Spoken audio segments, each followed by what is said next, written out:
Muy bien, bienvenidos a este estudio de Santiago.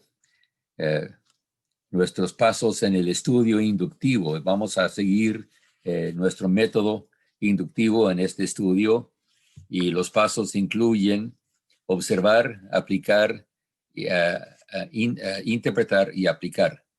Observar, interpretar y aplicar. La observación siempre también incluye analizar. Y la aplicación incluye correlacionar o ver cómo se relaciona con la palabra entera, la revelación de Dios. Oremos, hermanos. Gracias, Padre, por esta tu palabra. Ayúdanos a observar, a analizar, a interpretar bien la palabra, porque es espada de dos filos.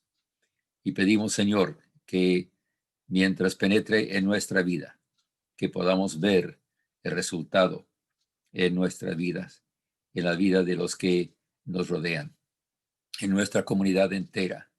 Pedimos por la situación en que estamos viviendo ahora. Hay tanto peligro por todos lados, pero Señor, tú eres nuestro refugio. Tú eres nuestra única esperanza. Por Cristo Jesús. Amén. Entonces, al observar aquí en la palabra, siempre tenemos que utilizar esas 7 palabras. Alguien ha dicho los 7 amigos del investigador. ¿Qué? ¿Quién? ¿Cómo? ¿Cuándo? ¿Dónde? ¿Por qué? ¿Y para qué? Últimamente también tuve el privilegio de señalar y ayudar a una persona a identificar y concentrarse, notando especialmente el para. ¿Para qué? Porque aquí encontramos la meta, aquí encontramos el fin, el propósito. Observamos la vez pasada las 3 partes del saludo del apóstol Santiago o Jacobo, como se debería de llamar quizás en su origen. Primeramente, el carácter del escritor, Santiago, el hermano del Señor, o Jacobo el justo. Luego vimos la circunstancia de los destinatarios, judíos esparcidos por todo el imperio, en la dispersión, como dice ahí en el versículo 1. Entre ellos seguramente cristianos, pero quizás también judíos que todavía no eran creyentes. Luego, en tercer lugar, la calidad del deseo del apóstol, su salud total, mayormente, especialmente la palabra, la idea de salud espiritual. La palabra salud, que se traduce realmente, no es literalmente salud en el griego, sino como gracia, como el don que da el Señor. Pero nos trae ahora nuestra meditación al texto que nos toca hoy, versículos 2, y vamos a ir hasta el 8, leyendo de la Reina Valera, versión 1960. Hermanos míos, tened por sumo gozo cuando os halléis en diversas pruebas, sabiendo que la prueba de vuestra fe produce paciencia, mas tenga la paciencia su obra completa, para que seáis perfectos y cabales, sin que os falte cosa alguna. Y si alguno de vosotros tiene falta de sabiduría, pídala a Dios, el cual da a todos abundantemente y sin reproche, y le será dada. Pero pida con fe, no dudando nada, porque el que duda es semejante a la onda del mar que es arrastrada por el viento y echada de una parte a otra. No piense pues quien tal haga que recibirá cosa alguna del Señor. El hombre de doble ánimo es inconstante en todos sus caminos. Observamos aquí también 3 puntos principales en el pensamiento del apóstol. Primeramente, hay instrucción sobre cómo responder a las pruebas difíciles que están sufriendo. En segundo lugar, hay una instrucción de que las pruebas forman parte del propósito de Dios para con ellos. Y finalmente, vemos aquí el peligro del doble ánimo. de no pedir con fe, no recibir lo que Dios quiere darles. Siempre, siempre hay impedimentos, ¿verdad? Siempre hay dificultades en esta vida. Y vamos a ver que ahora, en el inicio de la carta, luego, Santiago empieza a identificar cuál es el impedimento quizás más grande en nuestra vida en cuanto al crecimiento, la gracia del Señor. Pero primeramente vemos sobre la instrucción sobre las pruebas y cómo reaccionar a esas pruebas que están sufriendo. Todo gozo tengan. Son las primeras 3 palabras literales del texto griego original. Debemos ver que podemos, como creyentes, no solo soportar las pruebas, sino encontrar sumo gozo. Y es cierto que todas estas pruebas son varias o diversas en nuestras vidas. Los judíos cristianos del primer siglo se encontraban en duras penas por el doble prejuicio expresado a ellos en la cultura romana. Primeramente eran ellos judíos y en segundo lugar creemos que muchos de estos destinatarios sí eran cristianos. Se conocían los judíos por todas partes del imperio, el mundo conocido en ese tiempo. Eran mercaderes con talento para el negocio, además muy hábiles en cuanto a los movimientos financieros, odiados por algunos, por muchos, y por otros, el objeto de sus celos y envidia. Además, se estaba conociendo que entre ellos había un grupo identificado como seguidores de alguien conocido como el Cristo, o como decían ellos, Christus. Todavía el desprecio no pasaba a mayores en cuanto a persecución muy fuerte como más tarde, pero sí se conocían como quienes no adoraban a ninguno de los dioses comunes y tampoco al emperador. Pero preguntamos, ¿por qué tener gozo? Y hasta en sumo grado. Sencillamente por el propósito divino en permitir esto. Ahora, permítame una explicación acerca sabemos que hay varios puntos de vista en cuanto a la soberanía de Dios, que si Dios es la causa y culpable por todo lo que pasa aquí en el mundo. Algunos tienen una idea muy rígida en cuanto a la voluntad divina, que Dios ya ha decidido, o mejor dicho, ha decretado todo lo que va a pasar, todo lo que sucede en el mundo entero. Y si Dios ya decretó que vamos a pasar por esta prueba, entonces debemos aceptarla con resignación y hasta con gozo. Pero para muchos, esto parece confesar que Dios mismo es el autor del pecado y de la maldad que reconoce que como existente en el mundo, en el universo. Además, vemos revelado en su palabra que Dios ofrece mucho al hombre, como si el hombre tuviera la libertad de escoger y recibir lo que se le ofrece. Además, Dios manda obediencia, de nuevo con la actitud que se tiene la opción de obedecer o de rebelarse frente a su mandamiento. Hay cantidad de textos que expresan el dolor frente a la rebelión de sus criaturas, pero nunca se expresa como algo inevitable o predeterminado, o parte de la voluntad directiva de Dios. Podemos ver, por ejemplo, en Isaías 1:2, en Ezequiel capítulo 33, versículo 11, la expresión del dolor de Dios en cuanto a los que se rebelaban en contra de su voluntad. Hasta en Jeremías hay dos referencias a que Dios se asombra delante de la rebelión de Israel, como que Dios está diciendo, nunca pensaba que me ibas a ser tan rebelde. Bueno, sabemos que esas son expresiones humanas en cierto sentido, pero de todos modos expresa la libertad de Dios, tanto como la libertad del hombre.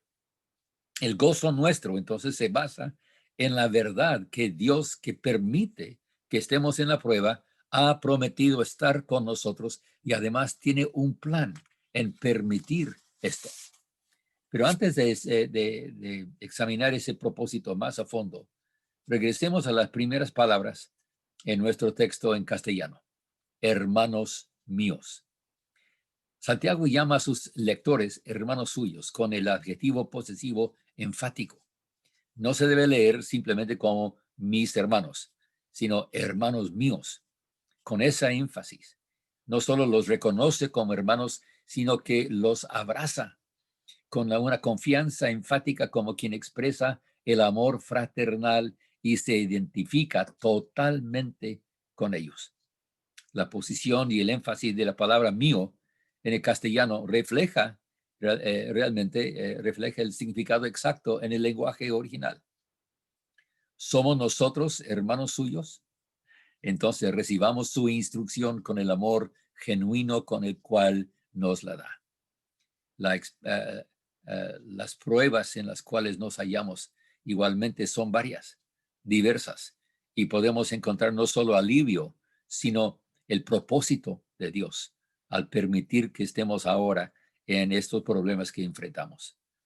Ahora pasemos al segundo punto de nuestro texto, que las pruebas forman parte del propósito de Dios para con sus hijos, para que seamos perfectos y cabales, o sea, que seamos completos y enteros en cada parte. Y vamos a tener que decir mucho más acerca de la perfección en esta serie de estudios de Santiago. Es muy interesante cómo tenemos un horror, parece, al concepto de perfección, como quien dice, no hay nadie perfecto.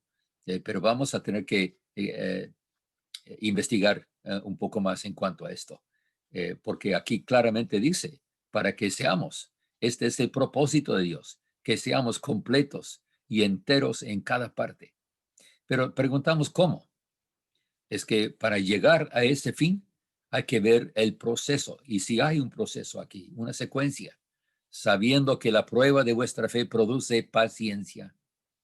Y el premio, o sea, la obra completa de la paciencia, es ese fin de ser completos y cabales, como vimos en el versículo 4.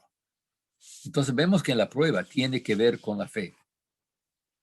Y la respuesta correcta es tener paciencia en medio de esa prueba para que tenga a su vez su obra o su premio completo, la plenitud nuestra en Cristo.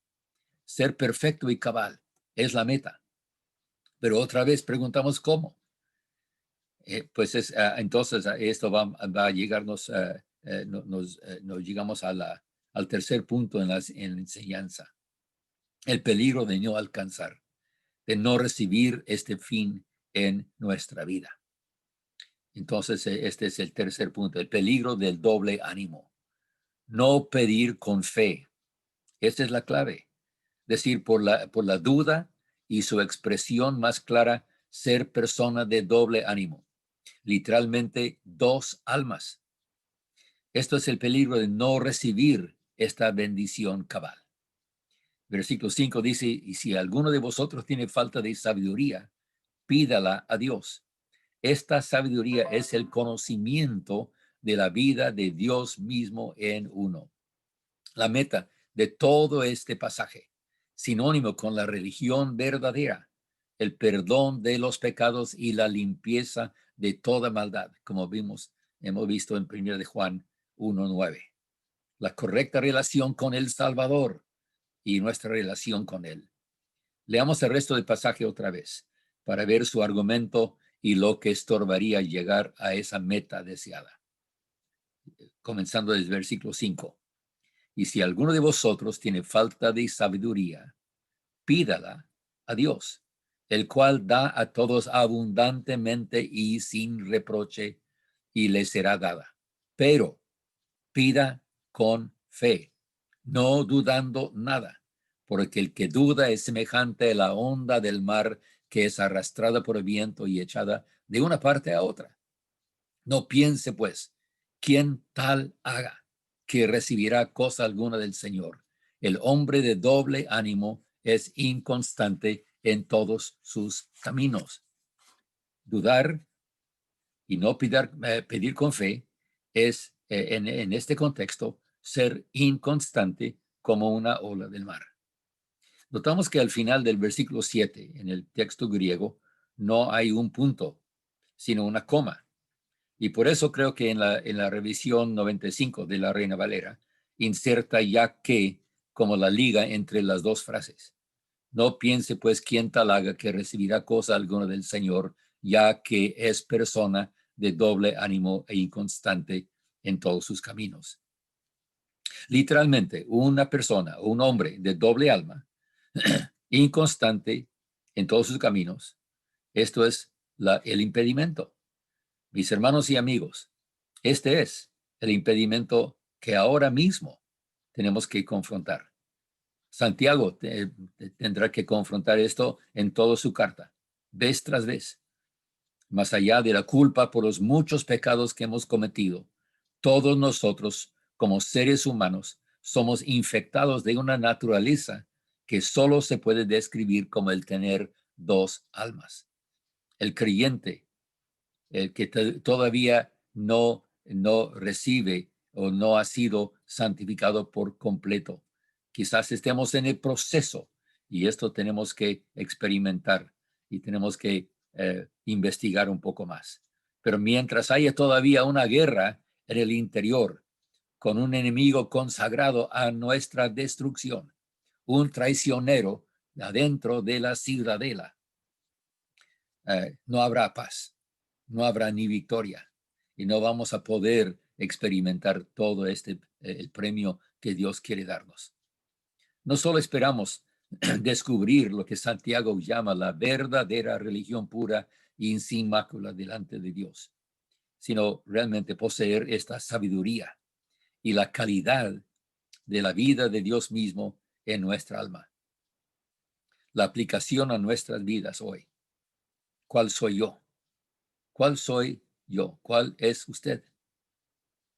¿Persona de doble ánimo o persona a quien Dios le ha purificado el corazón? Anticipando lo que Santiago dice en capítulo 4, versículo 8. Habla primeramente al pecador y luego habla al de doble ánimo. Y entonces nosotros tenemos que hacer esa pregunta. Dios nos guiará en esta jornada de vivir en el poder de toda la gracia que Él nos ofrece. Y yo les invito a hacer como muchas veces he invitado a alumnos en muchas partes. ¿Qué vamos a hacer con lo que Dios nos dice? Hay una oración que una hermana evangelista nos decía cada vez que ella presentaba un mensaje de la palabra. Decía ella, Señor, lo que tú me digas, eso haré con tu ayuda. Y muchas veces tenemos que admitir que no nos gusta realmente ver lo que el Señor nos revelará. Porque al examinar y escudriñar nuestro corazón, encontraremos quizás doble alma, doble ánimo. Entonces tenemos que pedirle, Señor, ¿hay cura? ¿Hay respuesta? ¿Hay remedio por este problema? En Santiago vamos a ver que no solo es cuestión de obras o de fe, o que la fe se muestre por las obras, sino también es situación, es la condición del corazón. ¿Cómo está tu corazón? ¿Cómo está? Vamos a seguir con la batalla por afuera. No vamos a poder eliminar la maldad que nos rodea, pero sí se puede con la maldad existente en el corazón. Cristo es el Salvador completo y Él quiere darnos esa libertad. Ya no ser personas de doble ánimo, con el favor de Dios. Seguiremos estudiando, ¿verdad? Oremos. Padre, gracias te damos. Gracias te damos por esta introducción a esta preciosa carta. Y pedimos, Padre, que nos ayudes a de veras escudriñar tu palabra y también escudriñar nuestro propio corazón, porque no queremos seguir como ola del mar, impulsado por cada viento de doctrina que pase por acá. Gracias, Padre, porque podemos encontrar en Cristo, en tu sacrificio por nosotros, Señor, en el poder del Espíritu Santo, aplicado a nuestra alma hoy día, a nuestra vida propia. Podemos confiar en ti y ser personas limpiadas, purificadas, con el corazón íntegro, por la gracia tuya. Gracias, Padre, porque no podemos jactarnos, no es nuestra la justicia, es tuya, pero gracias por impartir a nuestra vida esta gran verdad. Y ayúdanos en nuestro estudio y en nuestra vida a aplicar lo que aprendemos a nuestra vida diaria. Gracias te damos en el nombre de Cristo Jesús. Amén. Amén. Dios me los bendiga.